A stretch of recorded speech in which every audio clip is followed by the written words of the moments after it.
नमस्ते दोस्तों, मैं गौरव त्रिपाठी एक बार पुनः आप सभी के सामने उपस्थित हूँ। हम मूल अधिकार के विषय में चर्चा कर रहे थे। हमने मूल अधिकार जो कि 6 हैं, कुल संख्या में 6 मूल अधिकार हैं, उसमें से एक मूल अधिकार यानी कि समानता के अधिकार के विषय में चर्चा कर ली है। वीडियो आप में से बहुत से बच्चों ने देखा है, अगर नहीं देखा है तो मैं डिस्क्रिप्शन में उसका लिंक शेयर कर दूंगा, आप देख सकते हैं। दूसरे मूल अधिकार पर आज हम चर्चा करने के लिए आपके सामने उपस्थित हैं। दूसरा मूल अधिकार जो कि स्वतंत्रता का अधिकार है। बहुत सारे प्रश्न इस मूल अधिकार से आते हैं और प्रश्नों को सही करने के उद्देश्य से तो हम ये पढ़ते ही हैं, एक सामान्य नागरिक को भी ये जानना चाहिए। देखिए, मूल अधिकार एक ऐसा चैप्टर नहीं है जो आपको सिर्फ इसलिए पढ़ना है कि आपको परीक्षाओं की तैयारी करनी है, जाके प्रश्नों को वहाँ सही करना है, नंबर पाने हैं और नौकरी पानी है।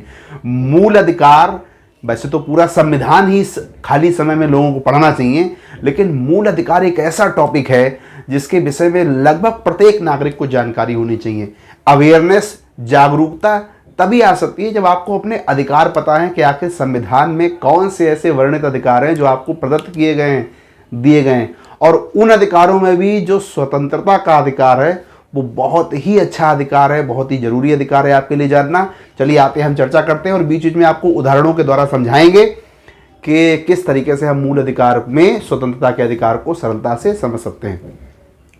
तो जैसा कि मैंने आपको बताया है अपने पहले लेक्चर में कि 4 स्वतंत्रता के अधिकार होते हैं। कौन कौन से? अनुच्छेद 19, 20, 21 और 22। तो हम पहले अनुच्छेद 19 पर आते हैं। अनुच्छेद 19 क्या कहता है? 19 की 7 कैटेगरीज हैं। अनुच्छेद 19 की 7 कैटेगरीज हैं, लेकिन आपको दिख यहां 6 रही होंगी। तो वो इसलिए 6 दिख रही हैं क्योंकि 1 यानी कि 19 1 चा। चलिए मैं आपको प्रारंभ से पहले समझाता हूं, फिर जब चा पर आऊंगा तो उस पर डिस्कस करूंगा वहां। देखिए, सबसे पहले आप समझिए 19 क्या कहता है। 19 हमको स्वतंत्रता देता है बहुत से पहलुओं की, जैसे कहीं भी घूमने की, कहीं भी रहने की, कुछ भी कहने की। कुछ भी कहने से मतलब अमानवीय बातचीत से नहीं है, लेकिन अपनी बात को प्रस्तुत करने की, अपनी अभिव्यक्ति को प्रस्तुत करने की, और बहुत सारे हमको स्वतंत्रताएं प्राप्त कराती है। इसलिए 19 को कुल 7 कैटेगरीज में बांटा गया है मूल संविधान में, लेकिन वर्तमान में चूंकि उसमें से एक नहीं है, उसको एक संविधान संशोधन से निकाल दिया गया है, तो अब 6 हैं। वर्तमान में आपको 19 में, अनुच्छेद 19 में 6 सब कैटेगरीज को पढ़ना है। तो जैसा कि आप देख रहे हैं 19 एक का, खा, गा, घा, णा और छा। चा नहीं है, अभी आप जानेंगे आगे। तो 19 एक का क्या कहता है? वाक और अभिव्यक्ति की स्वतंत्रता। अभिव्यक्ति का मतलब अपनी बात किसी के समक्ष रखना, वाक का मतलब बोलना, यानी बोलने की, अपनी बात रखने की स्वतंत्रता। तो इससे अभिप्राय क्या है? इसमें आप जो मोटा मोटा याद रखें वो तो प्रेस की स्वतंत्रता है, मीडिया की स्वतंत्रता। मीडिया जो स्वतंत्र होती है, स्वच्छंद काम करती है, किसी के बारे में कोई भी विचार रख देती है, कोई भी न्यूज चला सकती है, ये उसको एक फंडामेंटल राइट है as per the law of constitution. Constitution ने उसको एक राइट दिया है कि वो किसी व्यक्ति के लिए सत्य को समाचार में चला सकती है या फिर छाप सकती है। प्रेस की स्वतंत्रता मेन है, मैंने यहां लिखा नहीं है, आप लिख सकते हैं। तो आप एक प्रेस की स्वतंत्रता याद रखें। दूसरा, अपने विचारों को या किसी अन्य के विचारों को प्रसारित करने की स्वतंत्रता भी इसके अंतर्गत आती है। आप फेसबुक चलाते हैं, आप व्हाट्सएप चलाते हैं, चलाते क्या है आज के लोग, तो व्हाट्सएप और फेसबुक के बिना रह ही नहीं पाते हैं। तो उसमें विचारों के आदान प्रदान होते हैं। आप किसी की न्यूज किसी को शेयर कर रहे हैं, कोई न्यूज आपको शेयर कर रहा है, तो अपने विचार यानी आप किसी से कुछ विचार रखा चाहें या दूसरों के विचारों को जो आप शेयरिंग करते हैं, आदान प्रदान करते हैं, वो भी ऐसे ही फालतू नहीं करते हैं, झूठे ही नहीं करते हैं। ये आपका राइट है। कोई पूछे किस अनुच्छेद के तहत है, तो भैया 19 एक का के तहत है। एक और आपने सुना होगा, अक्सर बीच बीच में आता रहता है, फोन टैपिंग। फोन टैपिंग के बारे में सुना है आपने? तो फोन टैपिंग के विरुद्ध भी अधिकार आपको प्राप्त है इसी 19 एक का के तहत। फोन टैपिंग, प्रेस की स्वतंत्रता, अपने विचारों को और दूसरे के विचारों को आदान प्रदान करना, और शांति का अधिकार कि आप शांति से रहें, शांति रहे आपके जीवन में। ये सारे अधिकार आपको इस 19 एक का से प्राप्त हैं। तो हम नोट कर सकते हैं, नंबर 1 प्रेस की स्वतंत्रता, नंबर 2 अपने या दूसरों के विचारों का आदान प्रदान, नंबर 3 फोन टैपिंग के विरुद्ध अधिकार। आपका फोन टैप अगर कोई करता है, या कुछ केसेस आपने ऐसे देखे होंगे कि फोन टैपिंग होती है तो लोग उसकी शिकायत दर्ज कराते हैं, क्योंकि उनका ये मूल अधिकार है, उनके मूल अधिकार का हनन होता है इसमें। तो ये कुछ 2-3 बिंदु नोट करें और याद रखें। अब आप देखिए 19 एक खा में हम आते हैं। 19 एक खा क्या कहता है शांतिपूर्वक सम्मेलन का अधिकार। अब यहां पे शांतिपूर्वक शब्द को समझना बड़ा आवश्यक है। शांतिपूर्वक का मतलब है कि आपको, भारत के नागरिक को, आप सभी को, हम सभी को किसी भी सार्वजनिक स्थान पे बिना हथियार के सम्मेलन करने, सभा करने का अधिकार है, लेकिन हड़ताल का अधिकार नहीं है। दो चीजें यहां ध्यान रखनी है। पहला, शांतिपूर्वक का मतलब है कि आपको बिना हथियार के सम्मेलन करने का अधिकार है, और सम्मेलन शब्द का अर्थ है कि हड़ताल का अधिकार नहीं है। हड़ताल से बहुत प्रश्न यहां से पूछे जाते हैं कि क्या हड़ताल का अधिकार है? नहीं, 19(1) खा के अनुसार आपको हड़ताल का अधिकार नहीं है। हड़ताल करना एक मूल अधिकार बिल्कुल नहीं है। सम्मेलन है, सार्वजनिक सभाओं में भाग लेना है, सार्वजनिक स्थलों पर अनशन करना है, अनशन से तात्पर्य भाग लेने से है। 19(1) संघ बनाने का अधिकार। अब संघ से मतलब, आप में से बहुत से बच्चे समझ रहे हैं, संघ को हम अंग्रेजी में ग्रुप कहते हैं। आप 4, 6, 8, 10 लोगों का संघ बना सकते हैं। कंपनी बनाना, व्यापार के लिए साझा समूह बनाना, राजनीतिक समूह बनाना, किसी बैठक को आयोजित करना, ये सब संघ बनाने के अंतर्गत आता है। किसी कार्य विशेष के लिए, किसी फर्म को, किसी व्यापार के लिए, किसी कंपनी को, राजनीतिक के लिए, राजनीतिक दल को, इन सबको बनाना, यानी एक से अधिक लोगों का समूह बनाना, ये आपका मूल अधिकार है। ठीक है।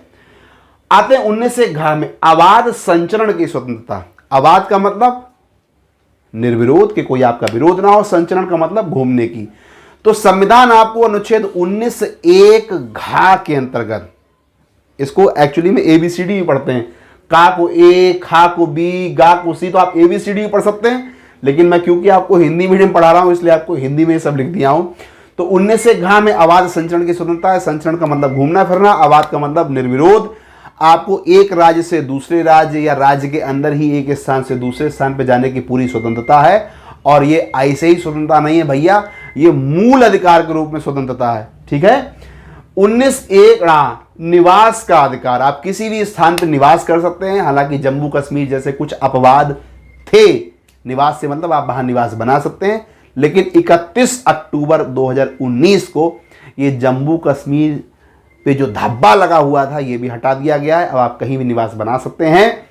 तो निवास का अधिकार भी आपके मूल अधिकार में आता है। 19(1) में इसका वर्णन है।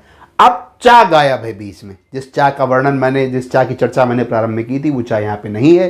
तो भैया चा क्या है? चा मूल संविधान में था। क्या था? संपत्ति को खरीदना, संपत्ति को बेचना, संपत्ति का अधिग्रहण करना, इन सब के लिए एक अनुच्छेद बनाया गया था 19(1) चा। दरअसल में 2 अनुच्छेद थे, ध्यान रखिए। एक 31, अनुच्छेद 31, जो आप आगे पढ़ेंगे क्या, आप तो है ही नहीं, लेकिन उसका मूल सारांश पढ़ेंगे कि क्या था उसमें।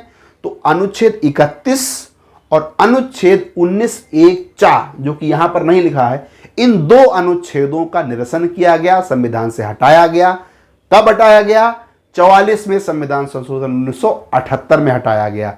जो भी चीजें, जो भी अनुच्छेद आपके संपत्ति से संबंधित थे, उनको सबको हटा दिया गया। कहां डाल दिया गया? तो एक नया अनुच्छेद बनाया गया। कौन सा बनाया गया? 300 का एक नया अनुच्छेद बनाया गया। हल्के हल्के जैसे आप राज्य व्यवस्था में आगे बढ़ेंगे ये सब चीजें पढ़ेंगे, लेकिन जो कुछ भी बीच बीच में आता रहेगा वो मेरे द्वारा बताया जाता रहेगा। तो 19(1) चा कहां है? तो 19(1) चा है ही नहीं, वो हटाया जा चुका है। कहां से हटाया गया? 44 में संविधान संशोधन 1978 से हटाया गया। आइए आखिरी में 19(1) झा, व्यवसाय का स्वतंत्रता। आप कोई भी व्यवसाय कर सकते हैं, कहीं पर भी व्यवसाय कर सकते हैं, तो ये आपकी स्वतंत्रताएं हैं। 19 से अंदर से बहुत सारे क्वेश्चन आते हैं, फिर से रिवीजन करिए। बोलने की स्वतंत्रता 19(1) का, शांतिपूर्वक सम्मेलन की स्वतंत्रता 19(1) खा या बी भी कह सकते हैं आप। संघ बनाने की स्वतंत्रता गा, संघ बनाने के बाद आवाज संचरण की स्वतंत्रता घा, निवास की स्वतंत्रता ड़ा, और छा व्यवसाय की स्वतंत्रता। आप केवल मेन शब्द को याद रखें और उन्हें गोला बना लें। वाक और अभिव्यक्ति, शांतिपूर्वक सम्मेलन, संघ बनाने की, संचरण की, निवास की और व्यवसाय की, ऐसे याद रखें। अनुच्छेद 20 पे आते हैं। अनुच्छेद 20 क्या कहता है? देखिए, अनुच्छेद 20 में और 22 में बड़ा कंफ्यूजन रहता है। वो भी मैं आपका अभी दूर करूंगा, पहले आप चरणबद्ध पढ़िए। अनुच्छेद 20 कहता है अपराध के लिए दोष सिद्ध के संबंध में संरक्षण। यानी आप मान लीजिए आप पे कोई अपराध सिद्ध हुआ है, चलिए मुझ पे ही अपराध सिद्ध हुआ है कोई, तो अगर मुझ पे कोई अपराध सिद्ध होने की स्थिति है या अपराध सिद्ध हुआ है तो क्या क्या संरक्षण है, उस स्थिति में क्या क्या संरक्षण है, संविधान में क्या प्रारूप दिए गए हैं अपराध सिद्ध होने की स्थिति के संदर्भ में। तो भैया 3 प्रारूप दिए गए हैं। ये मैंने थोड़ी सी कानूनी भाषा में लिखा है, राजनीतिक भाषा में लिखा है, राजनीतिक क्या बल्कि राज व्यवस्था की भाषा में लिखा है, लेकिन आपको बिल्कुल ठेठ देहाती स्टाइल में समझा दूंगा, आप समझ जाएंगे। लेकिन मेरा आग्रह है कि आप लिखें ऐसे ही। देखिए किसी भी विषय की एक भाषा होती है और उस भाषा पे पकड़ बनाई। जैसे बहुत सारे बच्चों को राज व्यवस्था के कुछ शब्दों के अर्थ नहीं समझ में आते, वो इसीलिए आते क्योंकि वो समझते भी सरल भाषा में है और लिखते भी सरल भाषा में। चलिए देखिए, दोहरी क्षति नहीं दी जा सकती। अब अपराध सिद्ध होने पे किसी पे क्या क्या उसको संरक्षण दिए गए हैं, व्यक्ति को दोहरी क्षति नहीं दी जा सकती। बहुत सरलता से आप समझ रहे हैं, दोहरी क्षति का मतलब 2 बार क्षति। एक ही व्यक्ति पर एक ही अपराध के लिए एक से अधिक बार दंडित नहीं किया जा सकता या अभियोजित नहीं किया जा सकता, उसको एक ही बार दंड दिया जाएगा। तो पहला तो ये अधिकार है। दूसरा, स्व अभिशंसय नहीं किया जा सकता। ये थोड़ा जटिल लग रहा होगा। स्व अभिशंसय का मतलब है कि उसको अपने ही विरुद्ध गवाही देने के लिए बाध्य नहीं किया जाता। आप इसे सरल भाषा में लिख लें, उसको स्वयं के विरुद्ध गवाही देने के लिए बाध्य नहीं किया जा सकता। स्व अभिशंसय, स्वयं के विरुद्ध गवाही देने के लिए बाध्य नहीं कर सकती कोर्ट, पुलिस। ये अधिकार दिया गया है, मूल अधिकार है। किसने दिया है? संविधान ने। तो दोहरी क्षति नहीं दी जा सकती भैया। एक बार पाप करा है, एक ही बार सजा मिलेगी, और स्वयं के विरुद्ध गवाही के लिए बाध्य नहीं किया जा सकता। समान समय के कानून से सजा, यानी कि जैसे आपने 1997 में कोई कांड किया, आपसे कोई कांड हो गया, कोई दुर्घटना आपसे घटित हो गई और कानून के समक्ष आप अपराधी घोषित हो गए और आपके सजा का ऐलान हो गया, तो ये अनुच्छेद 20 के अंतर्गत आपको 1997 के नियमों और कानूनों के आधार पर सजा होगी। जैसे अगर समान अपराध के लिए 1997 में 5 वर्ष की सजा का प्रावधान था और आपको सजा सुनाई जा रही है 2004 में और उस वक्त प्रावधान हो गया है 8 वर्ष का, तो आपको 5 वर्ष की ही सजा होगी। जब आपने अपराध किया है उस वर्ष की सजा आपको होगी। तो ये 3 कैटेगरीज हैं। दोहरी सजा नहीं होगी, स्व अभिशंसा यानी आपको स्वयं के विरुद्ध गवाही देने के लिए कोई बाध्य नहीं कर सकता, और जिस समय आपसे कानून का उल्लंघन हुआ है, जिस समय आपसे कोई अपराध हुआ है, उसी समय की सजा आपको दी जाएगी। ये 3 आपको अनुच्छेद 20 में पढ़ना है। अपराध के दोष सिद्ध के संबंध में संरक्षण, अपराध के दोष सिद्ध के संबंध में संरक्षण। आगे अगला आइए, प्राण व दैहिक स्वतंत्रता। बहुत सारे प्रश्न इससे आते हैं। अनुच्छेद 21 प्राण व दैहिक स्वतंत्रता। तो इससे बहुत सारी कैटेगरीज आती हैं। विदेश यात्रा की स्वतंत्रता, प्राण व दैहिक स्वतंत्रता। आप पढ़ते हैं तो सिर्फ विदेश यात्रा की ही नहीं, बहुत सारी स्वतंत्रताएं हैं। सोने की स्वतंत्रता, साफ हवा की स्वतंत्रता, स्वच्छ वातावरण की स्वतंत्रता, मानवीय पहलुओं से संबंधित समस्त स्वतंत्रताएं, देर से फांसी के विरुद्ध स्वतंत्रता। ऐसी जाना जाने कितनी स्वतंत्रताएं हैं जो इस प्राण और दैहिक स्वतंत्रता के अंतर्गत आती हैं। मैंने प्रयास किया है कि उसमें से काफ़ी कुछ यहाँ लिख दी हैं, जिससे आप 1-2 रीडिंग मारेंगे तो काफ़ी आपकी समझ विकसित होगी। देखिए, मानवीय प्रतिष्ठा की स्वतंत्रता, जीवन रक्षा की स्वतंत्रता, जीवन रक्षा जो आप यहाँ ऊपर ही देख रहे हैं, प्राण व दैहिक स्वतंत्रता, तो जीवन रक्षा की स्वतंत्रता, निजता की स्वतंत्रता। अभी कुछ वर्ष पहले ये स्वतंत्रता सुप्रीम कोर्ट के द्वारा जोड़ी गई है। निजता यानी आपकी अपनी एक निजता होगी, आपकी सेल्फ आइडेंटिटी होगी, और वो आपकी अनुमति के बिना कोई छेड़छाड़ उससे नहीं कर सकता है निजता से आपकी। तो निजता की स्वतंत्रता, निःशुल्क कानूनी सहायता की स्वतंत्रता, त्वरित सुनवाई की स्वतंत्रता, ऐसा नहीं कि आपको घसीटे रहें, देर से फांसी के विरुद्ध स्वतंत्रता, विदेश यात्रा बहुत पूछा जाता है। विदेश यात्रा की स्वतंत्रता एक मौलिक स्वतंत्रता है और कहां आती है? आपके प्राण और दैहिक स्वतंत्रता में। बदुआ मजदूरी के विरुद्ध स्वतंत्रता, सूचना का अधिकार अनुच्छेद 21 में आता है। कब आया? 2005 में। तो सूचना का अधिकार, राइट टू इंफॉर्मेशन किस में है? अनुच्छेद 21 में, प्राण और दैहिक स्वतंत्रता में। प्रतिष्ठा का अधिकार, आपने देखा होगा कई बार अवमानना के नोटिस लोगों के द्वारा भेजे जाते हैं कि इन्होंने मेरी प्रतिष्ठा से छेड़छाड़ किया, उन्होंने मुझ पर गलत बयानबाजी की है। कई बार आप टीवी पे सुनते होंगे या पेपर में पढ़ते होंगे, तो वो एक फंडामेंटल राइट है प्राण और दैहिक स्वतंत्रता के अंतर्गत। सार्वजनिक फांसी के विरुद्ध अधिकार। आपने कभी भारतवर्ष में सार्वजनिक फांसी देखी है? वो क्यों नहीं देखी? क्योंकि ये आपका राइट है, हमारा राइट है। सार्वजनिक फांसी नहीं दी जा सकती। वैसे तो हमारे यहाँ फांसियां ही बहुत कम हुई हैं, लेकिन सार्वजनिक फांसी हमारे यहाँ विरुद्ध है। शयन का अधिकार और शोर प्रदूषण से मुक्त अधिकार। अब इस पे मैं थोड़ा सा एक बयान देने जा रहा हूं।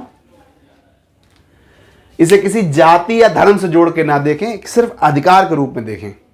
मेरा मकसद यहां पर किसी की भावनाओं को ठेस पहुंचाना नहीं है, आपको समझाना है। अभी कुछ समय पूर्व एक प्रकरण आया था बंबई से कि सोनू निगम जी, जो एक बहुत मशहूर सिंगर हैं, उन्होंने ये कहा था कि मुझको अजान से सुबह समस्या होती है और मेरे सोने में खलल पड़ता है, ऐसा उन्होंने कहा था। और उनके द्वारा इस विषय की याचिका भी डाली गई थी। तो यहाँ वो प्रकरण मेरा बताने का मकसद सिर्फ ये है कि उन्होंने जो याचिका डाली, तो उन्होंने अपने मूल अधिकारों के हनन की याचिका डाली थी और उन्होंने ये कहा कोर्ट से कि मेरे मूल अधिकारों का हनन हो रहा है। उदाहरण देने के पीछे मेरा प्रयोजन सिर्फ आपको थोड़ा सा समझ विकसित करना है और कोई प्रयोजन नहीं है। तो शयन और शोर प्रदूषण से मुक्त, ये आपका फंडामेंटल राइट है, अनुच्छेद 21 के अंतर्गत ये आता है। निष्पक्ष सुनवाई का अधिकार, आपातकालीन चिकित्सा का अधिकार, बिजली का अधिकार। बिजली का अधिकार आपको है, लेकिन किसके यहाँ कितनी आती है कमेंट करके बताएं मुझे। सरकारी अस्पताल में समय पर उचित इलाज का अधिकार। अब ये कितना मिलता है ये तो आप जानते हैं, लेकिन हाँ इतना याद रखें कि ये आपका एक फंडामेंटल राइट है अनुच्छेद 21 के तहत। तो ये कुछ अधिकार मैंने यहां लिख दिए हैं, आपको याद रखने हैं। प्राण व दैहिक स्वतंत्रता अनुच्छेद 21 के अंतर्गत आती है। सिर्फ प्राण व दैहिक स्वतंत्रता ही नहीं आती, ये सारे अधिकार आते हैं और इनमें से ही कोई ना कोई उठा के अक्सर एग्जामिनर पूछ देता है। जैसे विदेश यात्रा का अधिकार प्राण व दैहिक में है, पूछता है वो, अक्सर ये क्वेश्चन आता है आपके प्रश्न पत्र में। तो अनुच्छेद 21 में ये सब आता है। आते हैं अनुच्छेद 21 का में। देखिए 21 तो मूल संविधान में था, फिर 86वें संविधान संशोधन में, 86वां संविधान संशोधन जो 2002 में हुआ, उसमें एक और आर्टिकल जोड़ दिया गया उन अनुच्छेद 21 का। अनुच्छेद 21 का क्या कहता है? ये शिक्षा का अधिकार वर्णित करता है। लेकिन यहां पे भी एक चीज बहुत ध्यान देने योग्य है। कई बार यहां पे ये पढ़ा दिया जाता है या आपके द्वारा पढ़ लिया जाता है कि 0 से 14 वर्ष के बच्चों को शिक्षा अधिकार, बल्कि ऐसा नहीं है। 21 का में स्पष्ट रूप से वर्णित है 6 वर्ष से 14 वर्ष तक के बच्चों को निःशुल्क और अनिवार्य शिक्षा का अधिकार इस अनुच्छेद 21(1) के तहत दिया गया है, 21 का के तहत दिया गया है। और जो इससे पहले के बच्चे यानी कि 0 से 1 वर्ष से या 0 वर्ष से और 5 वर्ष तक के बच्चे, उनके लिए राज्य के नीति निर्देशक तत्वों में स्थान दिया गया है। और इनको आप यहाँ पे नहीं पढ़ेंगे, यहाँ पे आपको पढ़ना है मूल अधिकार। तो ये प्रश्न भी कई बार आता है कि 6 वर्ष से 14 वर्ष है या 0 वर्ष से 14 वर्ष है। तो 6 वर्ष से 14 वर्ष के बच्चों के लिए निःशुल्क एवं अनिवार्य शिक्षा का अधिकार और 86वें संविधान संशोधन अधिनियम 2002 में इसको जोड़ा गया, ये याद रखना है। अनुच्छेद 22 पे आते हैं। अनुच्छेद 22 और अनुच्छेद 20 में जो कंफ्यूजन होता है वो पहले दूर करता हूं। गिरफ्तारी से संरक्षण, यानी अगर आप गिरफ्तार कर लिए गए तो उस स्थिति में क्या संरक्षण है, या बंदी बनाए गए व्यक्ति के मौलिक अधिकार की रक्षा। अब देखिए अनुच्छेद 20 में अपराध सिद्ध होने पर बात करी गई है और अनुच्छेद 22 में गिरफ्तारी। तो ये बताइए आपको पहले गिरफ्तार किया जाएगा या पहले ही अपराध सिद्ध हो जाएंगे? अपराध सिद्ध हुए बिना आपको गिरफ्तार किया जा सकता है संवैधानिक प्रावधानों के अनुसार, तो आप पे पहले अपराध सिद्ध किए जाएंगे ना, फिर गिरफ्तार होंगे आप।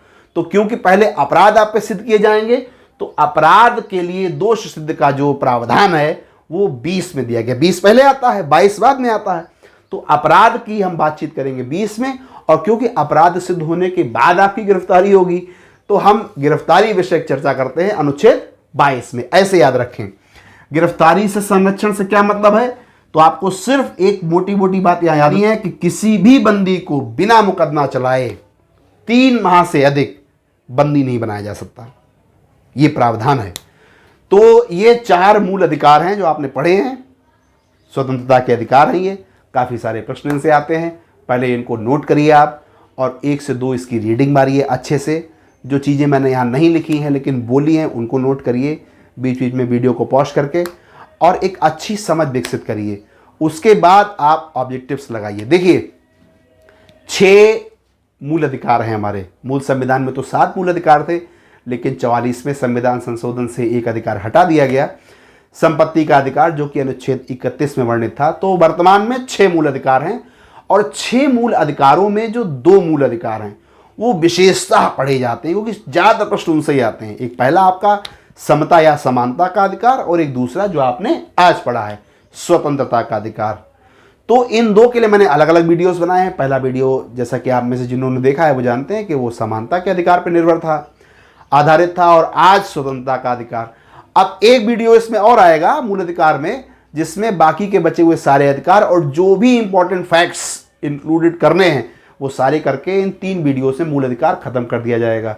इस टॉपिक को बहुत ही गंभीरता से पढ़ें, ऑब्जेक्टिव्स लगाएं, क्योंकि जैसा कि मैंने अपने पहले वीडियो में भी कहा, मूल अधिकार एक ऐसा चैप्टर है मित्रों जहां से 2 से 3 प्रश्न आना अपने आप में एक गारंटी होती है। इसे बिल्कुल भी ना छोड़ें। चलिए आप एक स्क्रीनशॉट लीजिए, इसको रिवाइज करिए। बहुत जल्दी मैं तीसरे और मूल अधिकार के आखिरी वीडियो के साथ आपके सामने उपस्थित होता हूं। नमस्कार।